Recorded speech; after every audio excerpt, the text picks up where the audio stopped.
Hello guys and welcome back to Big Brother Canada, and today we're talking about the second eviction.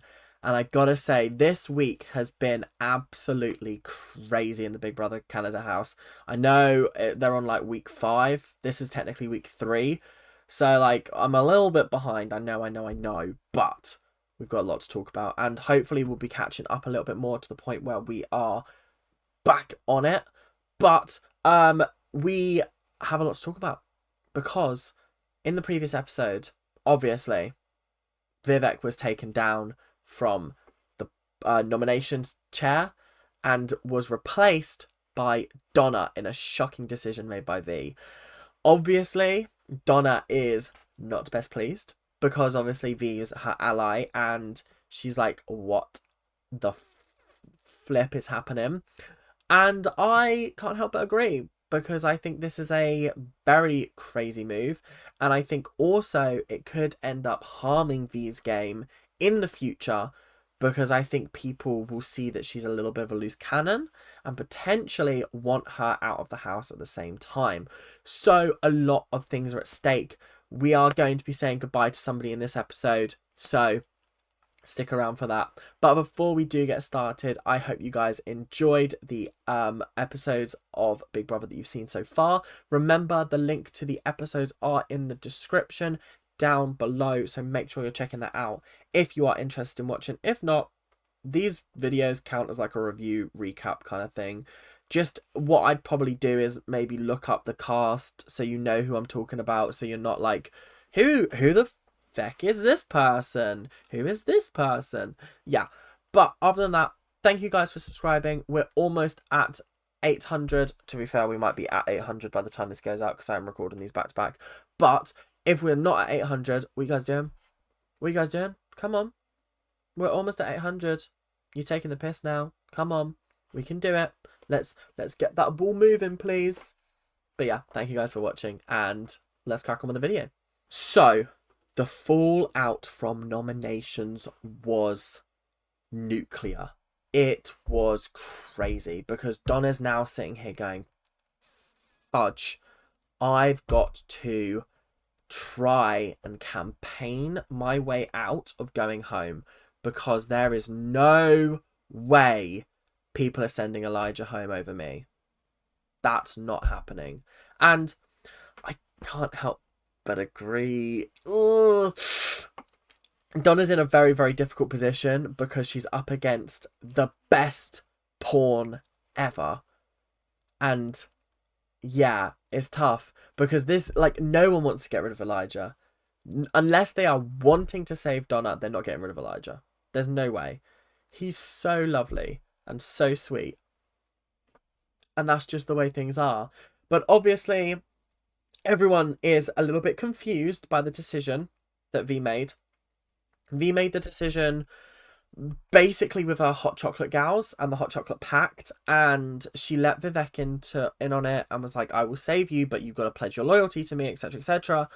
And I can't help but feel like this is a very, very bold move. It's a big move for like the second week of evictions. Very, very big week.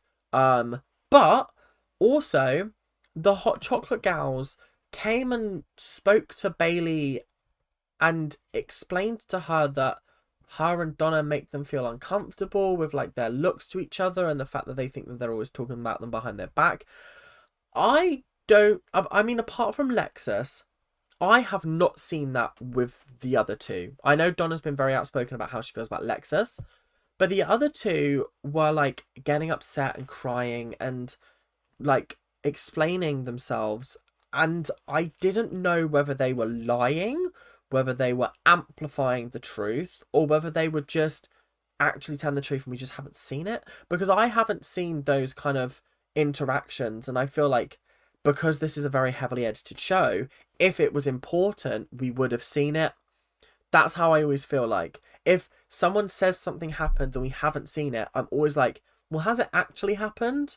Because if they knew that that was going to be an important part, they'd have put it in the show because it would have been like a flashback or it would have happened a couple of days ago in a previous episode or something. So I'm always really sort of, that's odd. And V V came in and explained to Donna like why, and she felt like I felt like you were running my HOH. You were coming in, you were telling me who I should put up for nomination, you were telling me who I should replace if Dennis did, etc., etc. And now V's starting to feel a little bit guilty and wondering whether she should have put her up. And talking to the hot chocolate gals, they were like, "Nah, we think you made the right decision. Like, she is a danger, and it's best that we get her out of the house." The problem now lies with the fact that there's now a huge power imbalance in terms of men and women in the house. Two women could potentially be going home. So we've had Janine left, and now we could potentially be having Donna leave. So is it better to get rid of Elijah? But we'll talk more on that later because we've got a very, very interesting conversation coming up. So, Bailey and Anthony.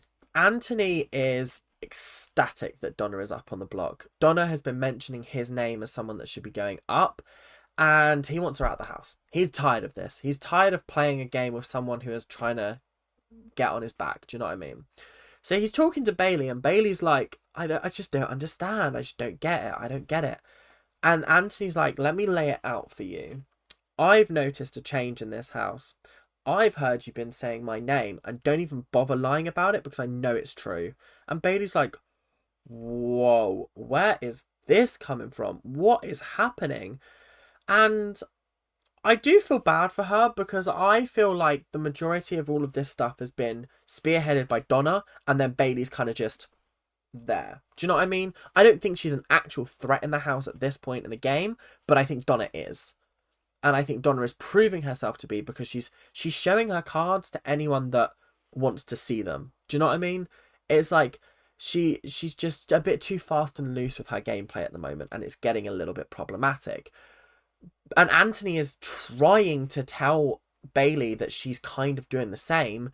And I think one of the quote is, "Don't come at me because you've ruined your game because you're a chatty Cathy." And I was like, rah, because the whole point of this game is to make alliances, have people's backs, and remove the opposition. And Bailey is kind of just not doing that too well. She's got an alliance with the girls, but obviously within that girls' alliance, there's another girls' alliance that's part of like another alliance, the hot chocolate / not professors, directors alliance. So there's so many alliances that she's just not a part of. And now she's realizing how out of the loop she actually is. And that's petrifying. You don't want to be in this house and be out of the loop. That is the last thing you want, because that's dangerous and that can send you home. So I think that's why she's just a bit worried that that's what's going to happen. Yeah. So now we come to a section of the episode where things start to get a little bit complicated, and Donna and V have a very emotional chat. Obviously, V has put Donna up for eviction because she doesn't trust her. But now, seeing Donna genuinely upset and heartbroken over the fact that this has happened, V's starting to question whether her decision was actually the right one to make. And I do think that putting Donna up has its positives and it has its negatives. I don't think it has enough net positives for V than getting rid of Tola, for example. I don't know. I feel like they need to be careful. Like, V needs to be really careful about who she gets rid of and who she takes out of the game, because Donna was a very valuable ally of hers. And as far as I can tell, Donna never even thought about coming for V. So I think the reason why Donna was put up was because of her wanting to get rid of Anthony.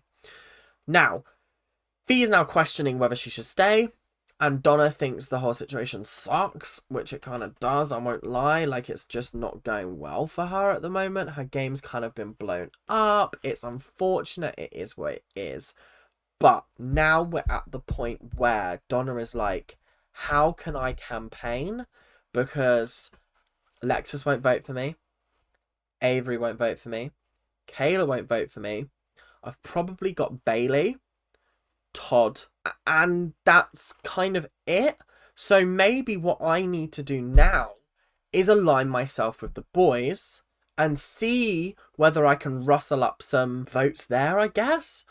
I don't think she's going to get a vote from Anthony. She could get one from Matt. She could get one from Tola. Dennis, potentially. Vivek. But again, with Vivek, it's a tough one. I don't know. Vivek's really actually quite a wild card in this competition because he's not aligned with anyone currently. He's now aligning himself with V, and obviously V wants Donna out, but she doesn't want Donna out. So it's just a bit complicated and a little bit confusing. So there was a weird task halfway through the episode where they were asked to film a short film on some phones that are new by Samsung or something like that. I don't know. They were given the equipment for a horror movie and a romance movie, and the results were shocking, as you'd expect. But there were actually some really, really funny moments in the preparation of it. The videos themselves, I think they were heavily cut down because I'm sure that we didn't get to see all of the shots that were actually filmed, because there's a lot of filmed shots that I was like, oh, that didn't make the final cut. So I don't know whether it was just edited for time, but either way, it was pretty shambolic. And it's always weird when people are like, oh, they're allowed phones in the house. They won't be connected to Wi-Fi. They won't even be able to send or receive calls. They're literally just there as a camera function, basically. And it's like a 21st century way of giving behind the scenes pics to the public and things like that. And that's just the kind of vibe it is. They do it on the American show all the time, and they obviously don't have any access to the outside world, so it will be just for the camera functionality. Okay, we've got one last section before we get into the actual eviction, and this was the most dangerous part of the game for V. V is playing very, very fast and loose with all of her alliances. May I remind you, she is currently aligned with the Hot Chocolate Galleys, Kayla, Lexus, Avery, those three. She's also aligned, like, her final two with Dougie, Anthony, right? She's also in an alliance with Elijah and Matt as part of the Directors Alliance, which is a subcategory of the Hot Chocolate Alliance. She's also aligned with Vivek, meaning the only people in the house that she doesn't really have a connection to currently is Tola, Todd, Bailey, but again, kind of like a girls' alliance with Bailey, kind of. And I've said Tola, Todd, oh, and Dennis. There's only 4 people that she's not aligned with. So can you please tell me why she was being very, very vocal in the conversation about potentially getting rid of Anthony?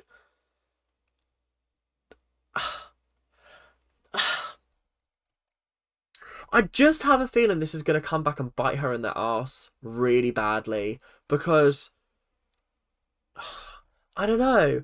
I just feel like it's a bad gameplay move to put Dougie in the firing line, especially when, like, he's doing well. No one's really saying anything about him. The only person that is, you put up on the block and you're potentially getting rid of tomorrow. Why would you bring up his name with the Hot Chocolate Galleys? And why are they agreeing with you?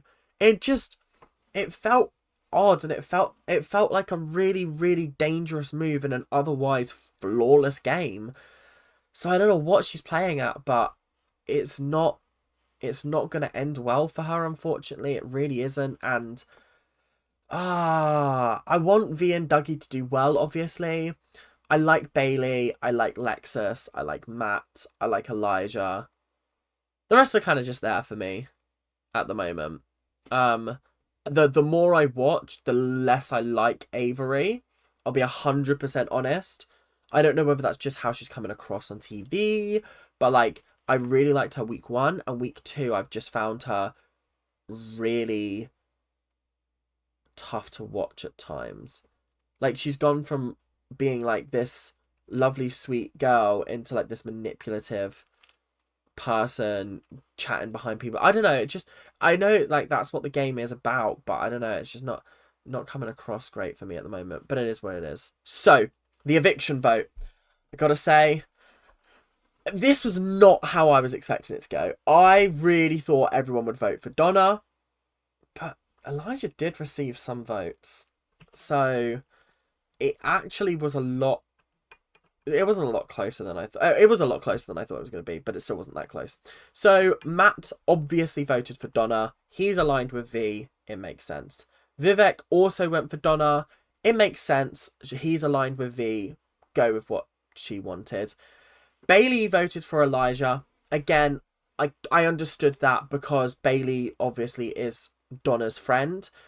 Anthony voted for Donna. Anthony dislikes Donna, wants her out of the house. Fair enough. Todd voted for Elijah. This was the first one that shocked me because obviously they haven't really been making a big deal out of Todd and Donna, but apparently it's a bit bigger than we thought it was. Anyway, so he voted for Elijah, which makes sense. Avery voted for Donna. This was when I knew it was kind of over. Kayla voted for Donna. Lexus voted for Donna. Tola voted for Donna. And Dennis voted for Elijah. That was the one that spun me the most. Because why is Dennis voting for Elijah? That's odd to me. Very strange. Because again, Dennis and Donna, I haven't seen them interacting, so I don't know what their dynamic is. But anyway, it is what it is. Unfortunately, with a vote of 7-3, which again was a lot closer than I thought it was going to be, Donna is the second person to leave the not the Celebrity Big Brother house, the Big Brother Canada house, Canada's Big Brother house, Big Brother, I don't know, the Big Brother house in Canada, I guess. Am I sad to see Donna go? Absolutely. Donna was and could have been a very, very strong player in the game.